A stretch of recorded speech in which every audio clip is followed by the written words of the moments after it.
शादी के पहली रात जब मैंने अपनी नई दुल्हन का चेहरा देखा तो मेरे दिल में अजीब सी घबराहट भर गई। रिया का चेहरा सुर्ख नहीं था, बल्कि गहरे काले धब्बों से भरा था। उसकी आंखों में डर साफ झलक रहा था। मैं अंदर तक हिल गया।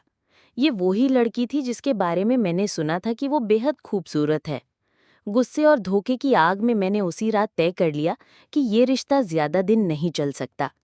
रिया रोते रोते मेरे पैरों में गिर पड़ी। कृपया मुझे मत छोड़िए। आप दूसरी शादी कर लीजिए। मैं इस घर के किसी कोने में पड़ी रहूंगी। मैं किसी पर बोझ नहीं बनूंगी। उसकी बातों में ऐसी लाचारी थी कि मैंने पलटकर उसे कुछ नहीं कहा। कुछ महीनों बाद मैंने प्रिया नाम की खूबसूरत लड़की से शादी कर ली। प्रिया का सौंदर्य देखकर हर कोई मंत्रमुग्ध हो जाता था। उसे घर लाने के बाद पूरे परिवार ने रिया को जैसे भुला ही दिया। वो इस घर की परछाई बनकर रह गई थी। दिन रात वो नौकरानी की तरह काम करती। घर वाले उसकी मौजूदगी को नजरअंदाज कर देते। शुरुआत में मुझे लगा था कि ये सब आसान होगा, लेकिन धीरे धीरे कुछ अजीब सा डर मेरे दिल में घर करने लगा। उस रात भी मैं देर से घर लौटा। दरवाजे के सामने खड़े होकर न जाने क्यों मेरे कदम ठिठक गए। ऐसा लगा जैसे दरवाजे के पीछे कोई मेरी राह देख रहा है। ठंडी हवा चल रही थी। पास के मंदिर से आती घंटियों की आवाजें मेरे दिल की धड़कनों को और बढ़ा रही थीं। गहरी सांस लेकर मैंने दरवाजा खोला। अंदर हमेशा की तरह सब कुछ चमक रहा था। फर्श इतना साफ था कि उसमें मेरी परछाई साफ दिख रही थी। मेरे मिट्टी से सने जूतों के निशान उस चमकदार फर्श पर साफ छपते जा रहे थे। ड्राइंग रूम में प्रिया लाल रंग की ड्रेस पहनकर बैठी थी। उसकी आंखों में एक अजीब सी चमक थी। वो मुझे देखकर मुस्कुराई। आप बहुत थक गए होंगे। आज मैंने आपके पसंद का खाना बनवाया है। मैंने हल्की सी मुस्कान दी। तभी रिया चुपचाप रसोई से चाय लेकर आई।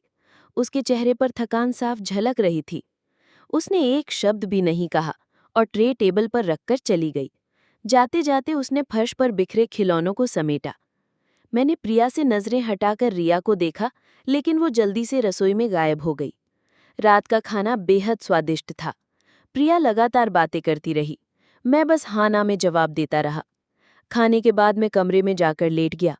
रात गहराती जा रही थी, लेकिन नींद कोसों दूर थी। प्रिया गहरी नींद में थी। उसकी नींद की हल्की सांसें कमरे में गूंज रही थीं। मन बेचैन हो उठा। मैं चुपचाप बिस्तर से उठा और कमरे से बाहर निकल गया। पूरे घर में सन्नाटा था। सिर्फ घड़ी की टिक टिक गूंज रही थी। मैं ड्राइंग रूम में आया और सोफे पे बैठ गया। तभी अचानक सीढ़ियों से आती परछाई मेरी नज़रों में पड़ी। धीरे धीरे कोई नीचे उतर रहा था। मैंने दिल थाम लिया। वो रिया थी। उसके हाथ में एक थाली थी जिसमें कुछ दिया और अगरबत्ती जल रही थी। उसकी आंखों में अजीब सी चमक थी। वो बिना मेरी ओर देखे पूजा के कमरे की तरफ बढ़ गई। मैं उसे तब तक देखता रहा जब तक वो कमरे के अंधेरे में गुम नहीं हो गई। कुछ तो था जो इस घर में सही नहीं था। मैंने उठकर उसके पीछे जाने का फैसला किया। धीरे धीरे कदम बढ़ाते हुए मैं पूजा के कमरे तक पहुंचा। दरवाज़ा आधा खुला था। अंदर झांककर देखा, रिया किसी पुरानी तस्वीर के सामने बैठी थी।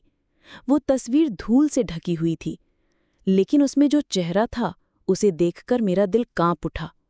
वो तस्वीर मेरी नहीं थी, वो किसी और आदमी की थी, और रिया उससे बातें कर रही थी। उसकी आवाज़ धीमी थी, लेकिन मेरे कानों तक साफ पहुंच रही थी। मुझे माफ़ कर दो, मैं मजबूर थी, लेकिन अब ज़्यादा दिन नहीं बचा है। उसके शब्दों ने मेरे रोंगटे खड़े कर दिए। अचानक उसने दरवाजे की ओर नज़र घुमाई। हमारी नज़रें मिली। उस पल उसकी आंखों में जो डर था वो मेरे दिल को चीर गया। हमारी नज़रें मिलीं तो रिया के चेहरे का रंग उड़ गया। उसने तुरंत थाली ज़मीन पर रख दी। दिया बुझ गया और कमरे में हल्की सी धुआं धुआं सी महक फैल गई। मैंने धीरे से दरवाजे को धक्का दिया और अंदर कदम रखा। रिया, ये क्या कर रही हो तुम? मेरी आवाज़ कांप रही थी। वो घबराई हुई खड़ी हो गई। उसके होंठ हिल रहे थे, लेकिन आवाज़ नहीं निकल रही थी। मैंने तस्वीर की ओर देखा। तस्वीर में एक मुस्कुराता हुआ चेहरा था, लगभग 30-35 साल का एक आदमी। लेकिन उसका चेहरा अजीब था। ऐसा लग रहा था जैसे वो मुझे घूर रहा हो। ये कौन है? मैंने तस्वीर की ओर इशारा किया। रिया की आंखों में आंसू आ गए। आप क्यों आई यहाँ? उसने धीमी आवाज में कहा। मैंने सवाल किया है, जवाब दो। मेरी आवाज तेज हो गई। वो सहम गई। ये मेरे पहले पति हैं। मेरे पैरों के नीचे से जमीन खिसक गई। पहला पति? मैंने शब्द दोहराए। रिया ने सिर झुका लिया। आपको सच्चाई बताने की हिम्मत मुझ में कभी नहीं हुई। सब कुछ बहुत जल्दी हुआ। हमारी शादी के कुछ महीने बाद उनकी मौत हो गई। एक हादसा था, लेकिन लोग कहते हैं कि वो अचानक चुप हो गई। उसकी सांसें तेज हो गई। क्या कहते हैं? मैंने झल्लाकर पूछा। लोग कहते हैं कि उनकी मौत हादसा नहीं थी। उनकी आंखों से आंसू बहने लगे। लोगों का कहना है कि मैंने ही उन्हें मारा। कमरे का माहौल अचानक और भी ठंडा लगने लगा। मेरी रीढ़ में सिहरन दौड़ गई। तुम्हें शक क्यों किया लोगों ने? मैंने धीरे से पूछा। रिया ने कांपते हुए कहा, क्योंकि वो मुझे बहुत तंग करते थे, रोज मारते पीटते थे। मैंने कई बार शिकायत की, लेकिन कोई सुनता नहीं था। जिस रात उनकी मौत हुई, वो हमारे कमरे में थे और सुबह उनका शव नीचे सीढ़ियों पर मिला। सबने कहा कि मैंने उन्हें धक्का दिया। मैं स्तब्ध होकर उसे देखता रहा। लेकिन तुमने ऐसा नहीं किया? वो रोते हुए सिर हिलाने लगी। नहीं, मैंने कुछ नहीं किया। उस रात मैंने उन्हें कमरे में छोड़ दिया था। वो बहुत गुस्से में थे। मैं डरकर कमरे से बाहर निकल गई। फिर मुझे बस चीख सुनाई दी, और जब मैं भाग कर आई तो उसकी आवाज भर आ गई। मैंने तस्वीर को उठाया। तस्वीर की आंखें जैसे मुझे घूर रही थीं। रिया, अगर ये सच है तो तुम ये पूजा क्यों कर रही हो? मैंने पूछा। वो बोली, क्योंकि वो मुझे चैन से नहीं रहने देते। हर रात मुझे उनका साया दिखाई देता है। ऐसा लगता है जैसे वो मुझे देख रहे हों। मुझे लगता है कि उनका गुस्सा अभी भी खत्म नहीं हुआ है। मैं रोज पूजा करती हूँ ताकि उनकी आत्मा को शांति मिले। लेकिन क्या? उसने कांपते हुए कहा। लेकिन हाल ही में मुझे लगता है कि वो और भी गुस्से में आ गए हैं। हर रात मुझे अजीब आवाज़ें सुनाई देती हैं। कभी कमरे का दरवाज़ा अपने आप खुलता बंद होता है, और कल रात वो अचानक चुप हो गई। कल रात क्या? मैंने उसे झकझोरा। रिया ने धीमे स्वर में कहा, कल रात मैंने सीढ़ियों के पास किसी को खड़ा देखा। वो प्रिया थी। मेरा दिल जोर से धड़कने लगा। प्रिया? वो तो हमारे कमरे में थी।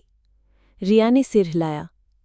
नहीं, वो सीढ़ियों पर खड़ी थी और उसने मुझे घूरा, बिल्कुल वैसे ही जैसे वो घूरते थे।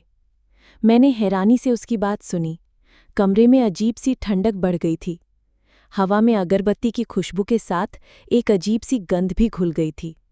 मैंने गहरी सांस ली और कमरे से बाहर निकल आया। मेरा दिमाग घूम रहा था। क्या रिया सच कह रही थी? क्या प्रिया को इस सब के बारे में कुछ पता था, या फिर ये सब रिया का वहम था? उस रात मैं अपने कमरे में वापस आया। प्रिया गहरी नींद में थी, लेकिन उसका चेहरा अजीब लग रहा था, जैसे वो नींद में भी कुछ सोच रही हो। मैंने उसे गौर से देखा। अचानक उसने नींद में ही कहा, उसे जाने मत दो। मेरा दिल जोर से धड़क उठा। मैंने घड़ी की ओर देखा। रात के 2:30 बज रहे थे। तभी कमरे का दरवाज़ा अपने आप धीरे धीरे खुल गया। कमरे का दरवाज़ा धीरे धीरे खुला तो मेरी रूह कांप गई। हवा का कोई झोंका भी नहीं था, फिर भी दरवाज़ा अपने आप खुल रहा था। ठंडी हवा का एक अजीब सा झोंका अंदर आया और कमरे की हल्की रोशनी डगमगाने लगी। मेरा दिल इतनी तेजी से धड़कने लगा कि मुझे अपनी सांसों की आवाज़ भी सुनाई दे रही थी। मैंने प्रिया की ओर देखा। वो अब भी नींद में थी, लेकिन उसके चेहरे पर एक अजीब सी मुस्कान थी, जैसे उसे कोई सपना आ रहा हो। उसकी बंद आंखों के किनारे हल्की सी शिकन थी। मैंने धीरे से उसका हाथ हिलाया, लेकिन उसने कोई प्रतिक्रिया नहीं दी। दरवाज़ा पूरी तरह खुल चुका था। बाहर के गलियारे में घना सन्नाटा पसरा था। हल्की हल्की चांदनी खिड़की से अंदर झांक रही थी, लेकिन उस रोशनी में भी गलियारा अंधेरा लग रहा था। मैं डरते डरते बिस्तर से उतरा और दरवाजे के पास गया। कौन है? मेरी आवाज़ कांप रही थी। कोई जवाब नहीं मिला। मैंने सोचा शायद हवा की वजह से दरवाज़ा खुल गया होगा, लेकिन फिर मेरी नज़र कमरे के कोने में रखी अलमारी पर पड़ी। उसका दरवाज़ा भी खुला हुआ था। ऐसा लग रहा था जैसे किसी ने अभी अभी उसे खोला हो। अचानक पीछे से एक सरसराहट की आवाज़ आई। मैंने झटके से पलटकर देखा। प्रिया अब भी सो रही थी, लेकिन उसके होंठों पर हल्की सी मुस्कान बनी हुई थी और वो नींद में बड़बड़ाई, "उसे मत जाने दो।" मेरे पैरों के नीचे से जमीन खिसक गई। किसे मत जाने दो? वो किससे बात कर रही थी? मैं धीरे धीरे कमरे से बाहर निकला। पूरे घर में अजीब सी निस्तब्धता थी। हर कोना इतना शांत था कि मेरी सांसों की आवाज भी भारी लग रही थी। सीढ़ियों से नीचे उतरते हुए मुझे ऐसा लग रहा था कि कोई मुझे देख रहा है। हर कदम के साथ मेरे भीतर का डर और बढ़ता जा रहा था। ड्राइंग रूम में पहुंचकर मैंने चारों तरफ नजर दौड़ाई। सब कुछ वैसा ही था जैसा हमेशा रहता था। चमचमाता फर्श, सजी संवरी सजावट। फिर मेरी नज़र सीढ़ियों के नीचे पड़ी एक चीज़ पर पड़ी। वो एक लाल रंग का स्कार्फ था, वही स्कार्फ जो प्रिया ने रात को पहना हुआ था।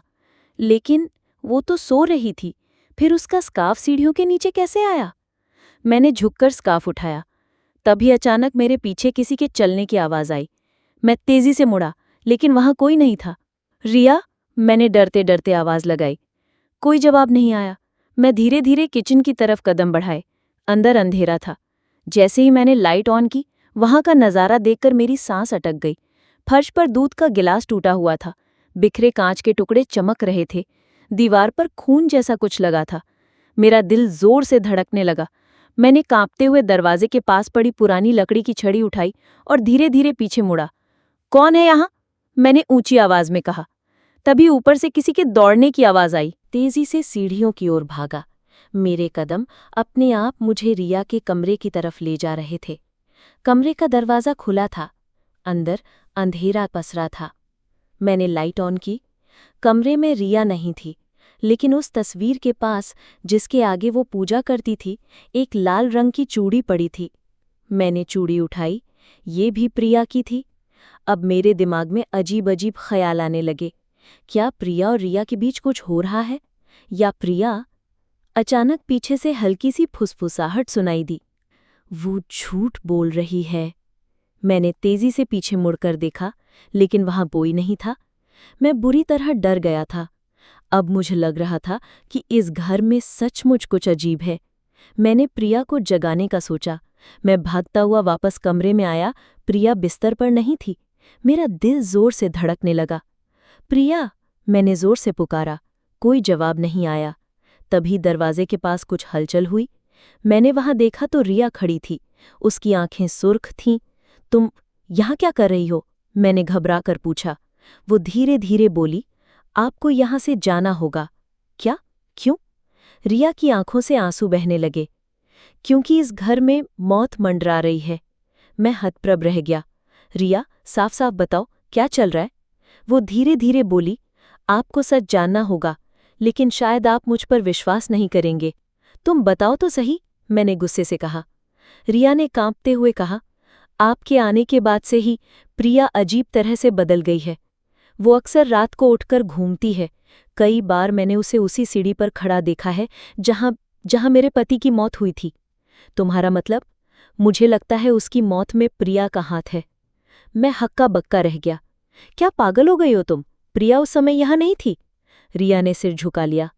"वो नहीं थी, लेकिन उसकी परछाई थी। मैंने उसकी आंखों में वही नफरत देखी है। जिस रात वो हादसा हुआ, मैंने एक लड़की को भागते देखा था। उसका चेहरा साफ नहीं दिखा, लेकिन वो प्रिया जैसी लग रही थी।" "ये सब बकवास है," मैंने गुस्से से कहा। रिया ने मेरी ओर देखा। उसकी आंखों में डर और निराशा का अजीब सा मिश्रण था। "आपको लगता है मैं झूठ बोल रही हूँ? तो खुद देख लीजिए।" उसने मेरी कलाई पकड़ी और मुझे सीढ़ियों के पास ले आई। वहां हल्की सी मिट्टी और खून के धब्बे अब भी मौजूद थे। "यहाँ वो गिरा था और मर गया," उसने फुसफुसाते हुए कहा, "लेकिन उसकी आत्मा अब भी यहीं है।" इतना कहकर उसने मेरी आंखों पर हाथ रखा और मंत्र पढ़ने लगी। मैं चौंक गया। अचानक मुझे लगा जैसे मेरी सांसें भारी हो गई हैं। मेरे सामने अंधेरा छाने लगा और फिर मैंने देखा, सीढ़ियों के ऊपर एक धुंधली परछाई खड़ी थी। वो एक आदमी की थी। उसकी आंखें लाल थीं और वो गुस्से से मुझे घूर रहा था। मैं डर से कांपने लगा। "ये कौन है?" मैंने कांपते हुए पूछा। रिया ने कहा, "ये वही है, मेरा पति, लेकिन वो मुझसे ज्यादा किसी और से बदला लेना चाहता है।" अचानक वो परछाई नीचे उतरने लगी। उसकी नजरें मेरे पीछे थीं। मैंने पलट कर देखा, प्रिया वहां खड़ी थी। उसके चेहरे पर डर नहीं था, बल्कि एक ठंडी मुस्कान थी। "तो आखिरकार तुम दिख ही गए," उसने धीरे से कहा। मैंने अविश्वास से उसकी ओर देखा। प्रिया, ये क्या हो रहा है? प्रिया ने ठंडी आवाज में कहा, ये वही है जिसे मैंने खत्म किया था, क्योंकि वो रिया को मारने वाला था। अगर मैं उस रात वहां नहीं होती तो रिया आज जिंदा नहीं होती। मेरा दिमाग सुन्न हो गया। तुम वहां थी? प्रिया ने सिर हिलाया। मैंने ही उसे धक्का दिया, क्योंकि मैं रिया को बचाना चाहती थी। वो एक दरिंदा था, लेकिन उसकी आत्मा अब भी हमें चैन से जीने नहीं दे रही। मैं स्तब्ध रह गया। अब मुझे सच समझ आ गया था। रिया निर्दोष थी, लेकिन उसके पति की आत्मा अब भी बदले की आग में जल रही थी। अचानक वो आत्मा प्रिया पर झपटी। प्रिया चीख उठी। मैंने उसे खींचकर अपने पीछे किया। रिया ने तेज आवाज में मंत्र पढ़ना शुरू कर दिया। कमरे में हवा का तूफान सा चल पड़ा। दिया अपने आप जल उठा। आत्मा तड़पने लगी। उसके चेहरे पर दर्द साफ झलक रहा था। धीरे धीरे उसका चेहरा धुंधला पड़ने लगा। उसने आखिरी बार प्रिया की ओर देखा और फिर गायब हो गया। प्रिया फर्श पर गिर गई। उसकी आंखों से आंसू बह रहे थे। मैंने उसे मारकर कोई पाप नहीं किया, लेकिन उसका बदला लेना सही था, उसने रोते हुए कहा। रिया भी फूट फूट कर रोने लगी। अब वो हमें चैन से जीने देगा। मैंने दोनों को गले लगा लिया। मेरे दिल से एक बोझ उतर गया था। उस रात के बाद इस घर में कोई अजीब घटना नहीं हुई। आत्मा को शांति मिल गई थी, लेकिन वो डरावनी रात, वो सीढ़ियों पर खड़ा साया मेरी जिंदगी भर की याद बनकर रह गया।